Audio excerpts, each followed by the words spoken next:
Pembelaan diri, saya lanjut, superior order defense. Kenapa? Karena berdasarkan pertanyaan saudara penasihat hukum, saya pahami bahwa keterlibatan Richard Eliezer dalam kasus ini berawal dari adanya sebuah tekanan dari atasan. Jadi superior order defense merupakan teori yang akan saya kemukakan kembali untuk menjawab pertanyaan saudara jaksa penuntut umum. Izinkan saya untuk satu-satu. Silakan Ali. Pertama, harus dipastikan terlebih dahulu tekanan itu, garis bawahi, tekanan itu objektif ada atau tidak. Yang kedua, seberapa jauh kemampuan yang bersangkutan untuk mengelak dari tekanan tersebut. Dan yang ketiga adalah resiko atau konsekuensi apa yang akan dialami oleh yang bersangkutan apabila dia menolak atau menentang tekanan tersebut. Intisari dari superior order defense adalah bagaimana seseorang tidak bisa lagi mengelak dari tekanan yang dia alami. Baik itu tekanan yang sifatnya positif maupun tekanan yang negatif untuk kemudian melakukan sebuah perbuatan sesungguhnya tidak dia kehendaki. Itu dulu dipahami. Bahwa ada seseorang yang semula melakukan kejahatan, tapi kemudian dia banting setir sehingga mendapatkan status sebagai justice collaborator, sebagaimana saudara jaksa katakan, maka kita bisa pahami bahwa pergantian atau perubahan posisi tersebut disebabkan karena adanya tekanan yang sudah raib dari diri yang bersangkutan. Ketika yang bersangkutan sudah teryakinkan bahwa dia tidak berada di dalam kungkungan tekanan tersebut, maka kemungkinan dia akan berbalik arah menjadi suatu hal yang sangat realistis. Baik. Nah, ini umpama terkait dilihat dari faktor apakah ada tekanan. Nah, tekanan ini apakah sifatnya harus konkret, ahli, ya kan? Atau ini hanya dapat dilihat juga bahwa subjektivitas sendiri dari pelaku yang menduga-duga umpama, yang meramal-ramal umpama, karena membayangkan bahwa ya tadi ada faktor culture di institusi tertentu, ya kan, bahwa umpama jiwa korsa yang salah kaprah tadi umpama. Nah, apakah harus konkret umpama jika kamu tembak dia, kalau tidak maka aku habisi juga kamu. Ini kan suatu tekanan yang konkret, ya kan? Nah, apakah juga bisa tekanan itu dilepaskan sendiri secara bebas terhadap pelaku itu sendiri yang hanya berdasarkan ramalan dan dugaan-dugaan atau bayangan dia sendiri, ketakutan tadi. Bagaimana pendapat Anda? Saya coba tafsirkan dulu, kalau pemahaman saya keliru tolong dikoreksi ya. Baik, silakan. Berarti saudara jaksa penuntut umum ini meminta penjelasan tentang bagaimana kita bisa memastikan apakah tekanan itu objektif ada ataukah subjektif belaka, begitu ya? Betul, betul, ahli. Betul.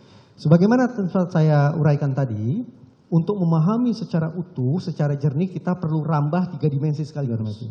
Yaitu dimensi makro, terkait dengan bagaimana pengaruh organisasi terhadap individu yang bersangkutan.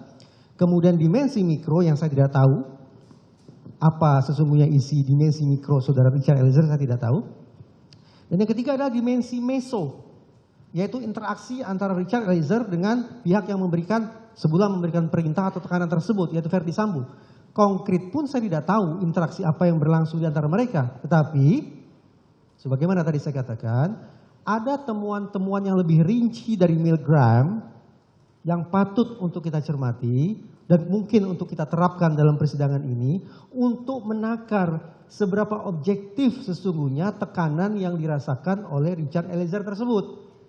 Nah, beberapa temuan Milgram tadi yang bisa digunakan untuk menakar apakah tekanan ini objektif atau tidak, objektif atau subjektif, sehingga Richard Eliezer melakukan perbuatan yang salah, perbuatan yang jahat adalah, pertama, adakah pihak yang memberikan perintah itu punya otoritas atau tidak? Berarti kalau pihak pemberi perintah itu punya otoritas, objektif, ada pihak pemberi perintah yang punya otoritas. Itu pertama. Yang kedua, apakah pihak pemberi perintah itu mengenakan kostum tertentu? Karena berdasarkan penelitian, tadi sempat saya katakan, ada perbedaan tingkat kepatuhan subjek penelitian, subjek eksperimen, ketika mereka diperintah dibandingkan ketika si peneliti memakai busana peneliti, dan ketika si peneliti tidak memakai busana peneliti. Dan ketika si peneliti memakai busana sebagai seorang ilmuwan, sebagai peneliti, ternyata perintahnya lebih dipatuhi. Itu sudah 2, objektif ya. Ada kostum. Silakan dicek saja bagaimana kostum yang dikenakan pada saat kejadian misalnya. Yang ketiga, lokasi kejadian, lokasi pemberian perintah itu dilakukan di mana?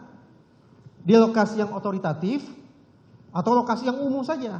Misalnya dalam penelitian Milgram tadi, perintah untuk menyetrum itu diberikan, instruksi itu diberikan di perguruan tinggi. Dan perguruan tinggi kita pandang sebagai lingkungan yang legitimate untuk sebuah penelitian. Demikian pula dalam kasus ini barangkali relevan, silakan dicek apakah pemberian perintah itu disampaikan oleh pihak pemberi perintah kepada yang menerima perintah di lingkungan yang legitimate juga tidak? Otoritatif juga atau tidak lingkungan itu? Atau lingkungan sembarang lingkungan? Di pasar kah? Di warung kah? Di jalan raya kah? Atau lingkungan itu spesifik yang memang lingkungan itu sudah merepresentasikan power, kekuatan, kewenangan, wibawa, kekuasaan si pemberi perintah. Itu yang ketiga atau mungkin yang keempat. Dan selanjutnya, spesifik lagi, bukan lingkungan secara umum ini. Si pemberi perintah dan si penerima perintah berada di ruangan yang sama atau berbeda.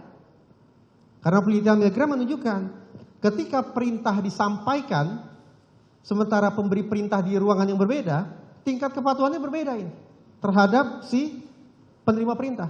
Tapi ketika penerima perintah dan pemberi perintah berada di ruangan yang sama, efeknya terhadap kepatuhan si penerima perintah itu sangat nyata. Dan jangan lupa, penelitian Milgram ini tidak berbicara tentang kepatuhan secara umum, bukan. Penelitian Milgram spesifik berbicara tentang kepatuhan seseorang untuk melakukan perbuatan yang merugikan orang lain. Kepatuhan seseorang untuk melakukan perbuatan yang salah. Kepatuhan untuk melakukan perbuatan yang jahat. Itu spesifik penelitian Milgram. Bukan obedience atau kepatuhan secara umum, tapi kepatuhan untuk melakukan perbuatan yang salah. Nah, kalau unsur-unsur yang ditemukan oleh Milgram tadi itu ada, yang 5 poin tadi, maka kita punya alasan untuk mengatakan bahwa tekanan itu objektif ada. Dengan demikian, pemahaman kata tekanan tidak melulu harus dimanifestasikan lewat sebuah perintah lisan. Tapi tekanan itu, bahkan perintah itu, bisa termanifestasikan secara non-verbal. Itu dia hasil temuan Milgram.